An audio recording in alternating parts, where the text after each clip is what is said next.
Welcome to the Deep Dive. Today we're doing something a little different, really zeroing in. We're taking a magnifying glass to just one day in Major League Baseball. Thursday, August 21st, from that really unique 2020 season. Right, a very memorable season for many reasons. Exactly.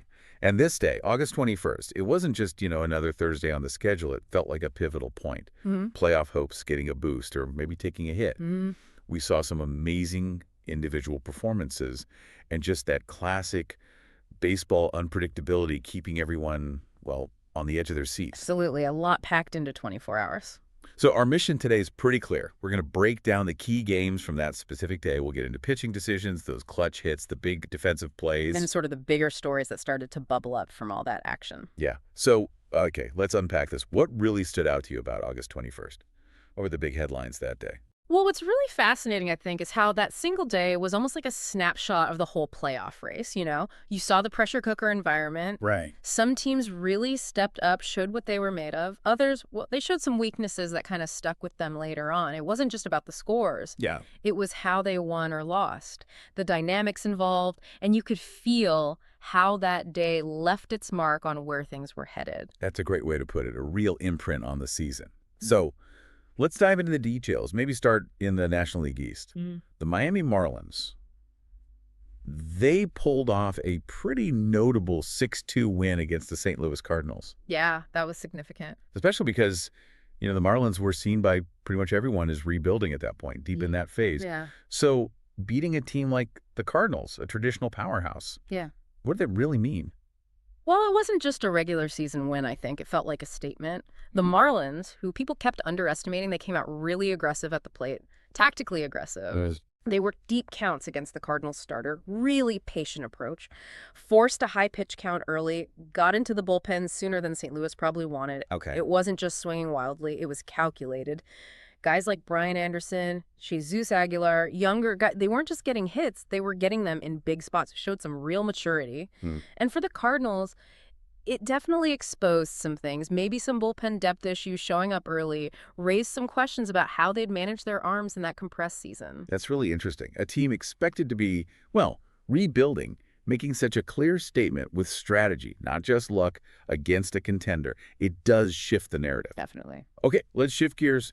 Head up north to D.C. The Washington Nationals and the New York Mets, a divisional rivalry always tense, and they had a doubleheader. Right, doubleheaders were a big feature that year. They were. And the Nats took both games. A tight one first, 5-4, real nail-biter. Then a more convincing 9-3 win in Game 2. What did those two results tell us about where those teams were at?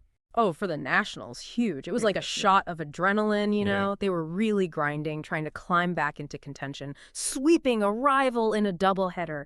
That's massive for momentum, for belief. Especially that first game, being so close. Exactly. Back and forth. And their bullpen, which had been shaky, actually held firm late, set up a walk-off.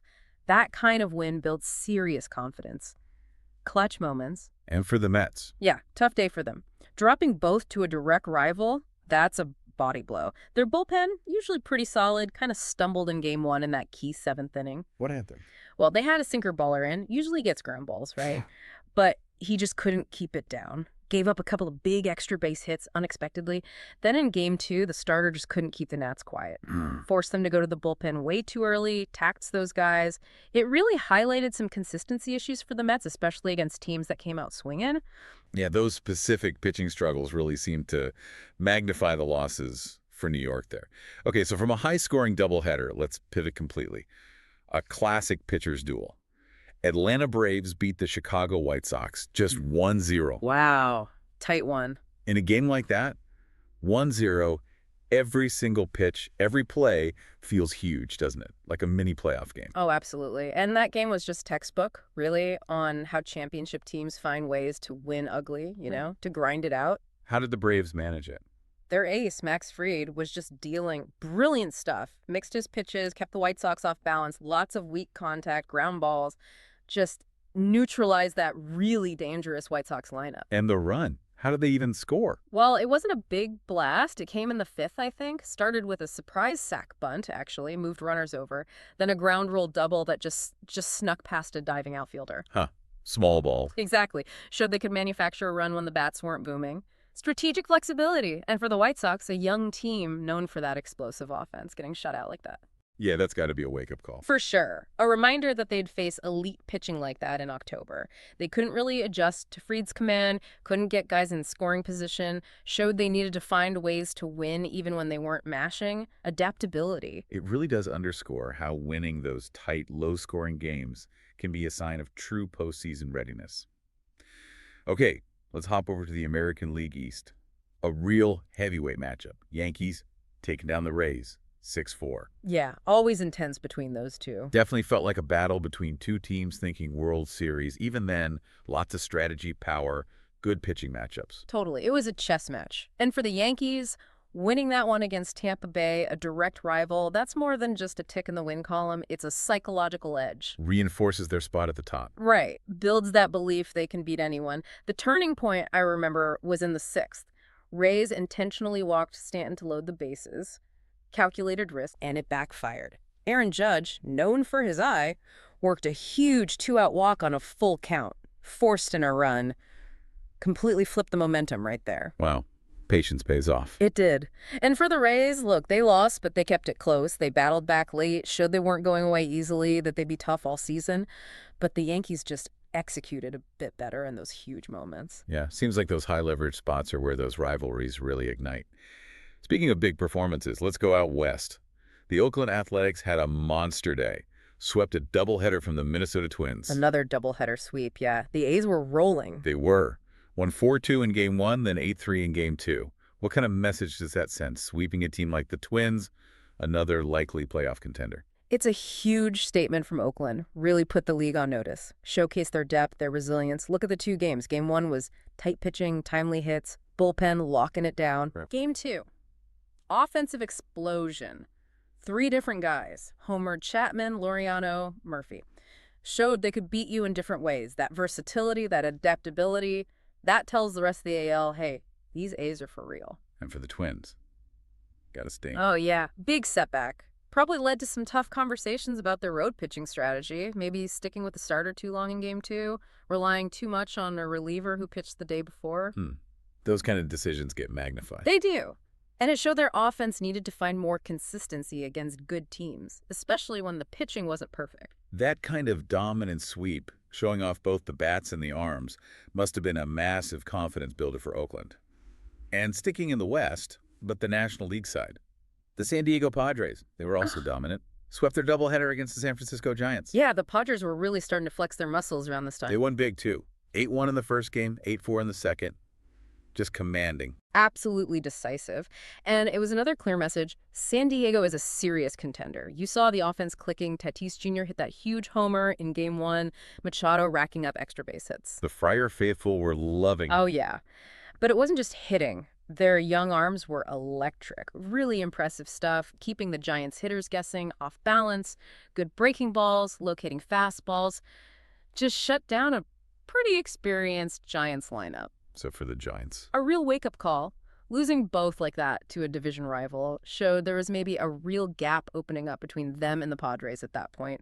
Probably forced some strategic rethinking for San Francisco. You could almost feel a shift in the division happening. It really feels like August 21st wasn't just about the top teams making statements, though. Yeah. There were other games, mixed results, divisional battles that were just as revealing in their own way. That's a great point. Yeah, absolutely. Think about the Rangers and the Royals in the AL Central.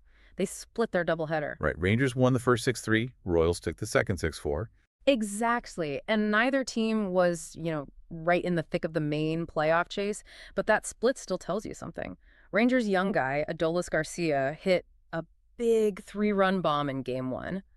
Showed that offensive potential, that power they were building. Glimpse of the future. Right. Then the Royals in Game 2, they showed that classic fighting spirit. Bullpen nailed it down. So even in games maybe not grabbing the headlines, you see teams evaluating talent, testing things out, valuable insights for them. And similar story in the NL Central. Brewers and Cubs split their 2 games. Cubs won 4-3, then the Brewers bounced back 4-1. Always feels like a grind between those two. Always is.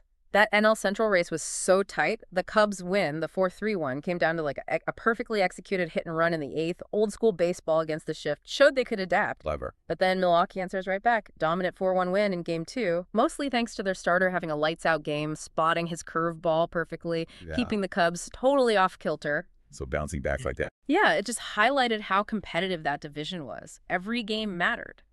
Teams had to be resilient, learn quickly from a loss, especially against rivals. We also saw that kind of bounce-back ability in the NL West again, with the Dodgers and Rockies.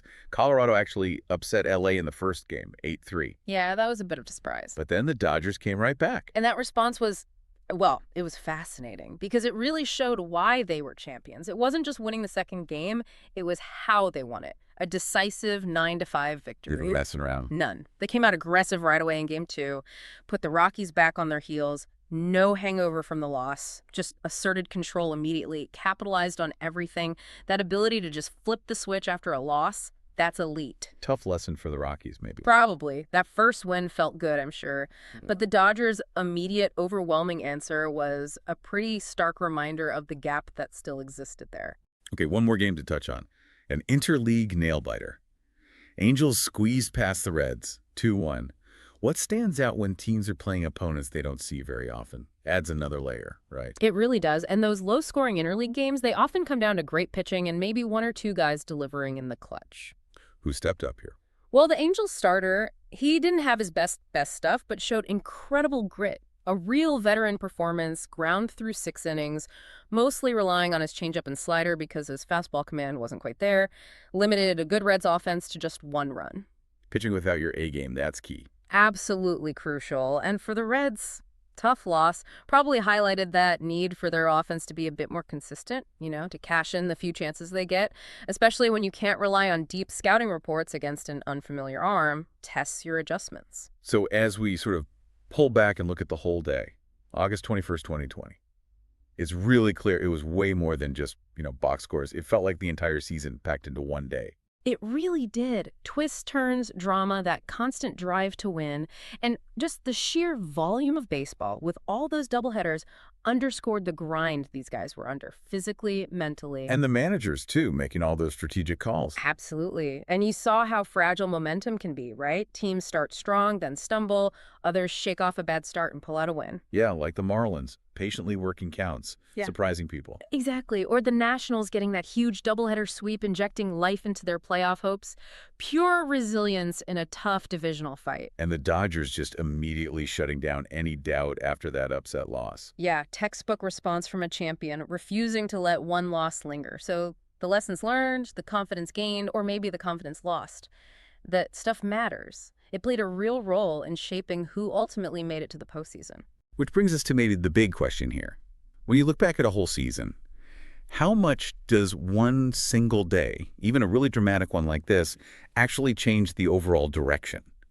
Or does it just sort of, shine a spotlight on what was already true about those teams? That's the million-dollar question, isn't it? I lean towards the latter. These days often amplify what's already there. They don't necessarily create brand new stories, but they show you where potential becomes reality. Right. They expose the cracks under pressure. They highlight how those small decisions, those individual moments under duress, can rickle outwards for weeks. Yeah. It's seeing the truth revealed, maybe? Yeah, illuminated, like you said earlier. The beauty of baseball, I guess, is that mix of the long grind and these incredibly intense, unpredictable single days. August 21st was just a perfect example of that. So as you watch any season play out, how much weight do you personally give those big, dramatic days versus the day-in, day-out consistency? Something to think about. Definitely something to mull over. Well, thank you for joining us on this deep dive into a truly fascinating day in baseball history.